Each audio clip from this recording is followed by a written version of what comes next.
Assalamualaikum warahmatullahi wabarakatuh. Perkenalkan, nama saya Hernandi, mahasiswa PKMI lokal 4C. Sini saya akan memenuhi tugas oleh dosen pengampu Muallim Majdi, yang mana ini tentang sebuah kepemimpinan. Setidaknya pada kesempatan kali ini saya akan menyampaikan dua tipe kepemimpinan, plus dan minusnya, kelebihan dan kekurangan dari tipe kepemimpinan tersebut. Oke, langsung saja. Yang pertama adalah tipe kepemimpinan otoriter. Apa yang dimaksud dengan otoriter?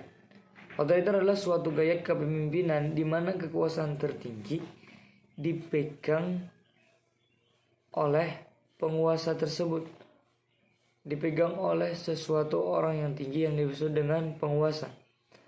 Nah, kemudian kelompok kecil lah yang menjadi sasarannya.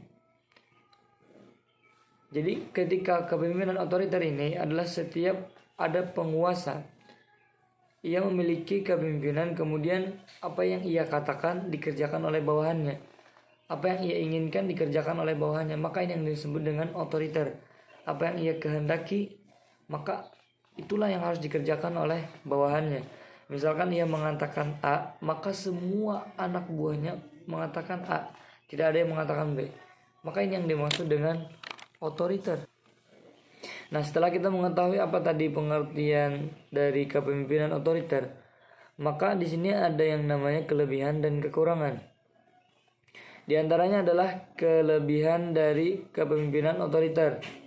Di antaranya yang pertama adalah pengambilan keputusan yang cepat. Seorang yang memiliki sifat kepemimpinan otoriter, maka dalam menentukan suatu hal itu dapat cepat dalam mengambil sebuah keputusan.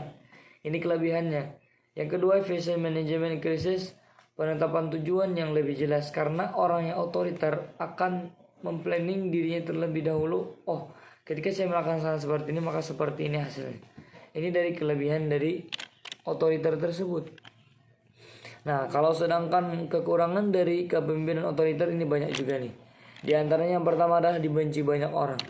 Ketika seorang ketua dalam memimpin suatu pemimpinan, ia memiliki sifat otoriter, maka apa yang ia kerjakan itulah yang harus dikerjakan oleh bawahannya. Maka ini kemungkinan besar dibenci oleh banyak orang. Yang kedua adalah menghambat kreativitas. Ketika anak buah ingin melakukan sebuah perubahan, melakukan sebuah aktivitas atau kreativitas, maka ini akan menjadi penghambatnya. Karena otoriter itu tergantung apa dari pimpinannya. Penuh tekanan, menurunkan seven of Belogin, bergantung kepada kemampuan kepemimpinan. Itulah diantara kekurangan kepemimpinan otoriter. Oke, yang kedua adalah tipe kepemimpinan demokratis. Demokratis itu adalah suatu kepemimpinan yang mana lebih mengutamakan dengan yang namanya musyawarah. Ketika ingin menentukan sesuatu, ia musyawarah dulu, pengambilan suara dan lain sebagainya oleh anggotanya. Kemudian apa kelebihan dari tipe demokratis ini? Yang pertama diantaranya adalah hubungan antara pimpinan dan bawahan harmonis dan tidak kaku. Nah, ketika seorang telah memiliki yang namanya kepemimpinan demokratis, maka antara atasan dan bawahan itu akan menjadi lebih harmonis. Karena di sana mengandung yang namanya musyawarah terlebih dahulu.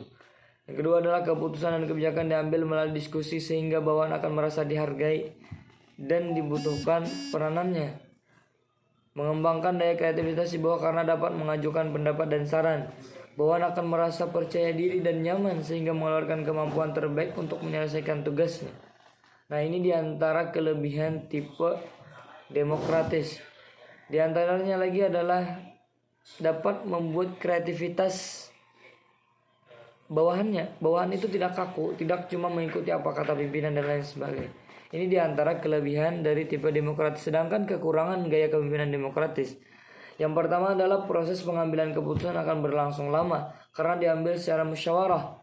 Ketika menentukan sesuatu itu harus musyawarah terlebih dahulu, maka ini akan menyebabkan lama. Berbeda dengan yang namanya otoriter tadi, pengambilan keputusan secara cepat. Sulitnya dalam menyampaikan kata mufakat karena pendapat setiap orang jelas berbeda. Nah, misalkan si A seperti ini, pendapatnya si B seperti ini, maka ini akan menyebabkan terjadi sulit mencapai tujuan dari musyawarah tersebut. Akan memicu konflik apabila keputusan yang diambil tidak sesuai dengan apabila ego masing-masing anggota tinggi. Ketika ego dari anggota tersebut tinggi, maka ini akan menyulitkan pimpinan dalam mengambil sebuah keputusan.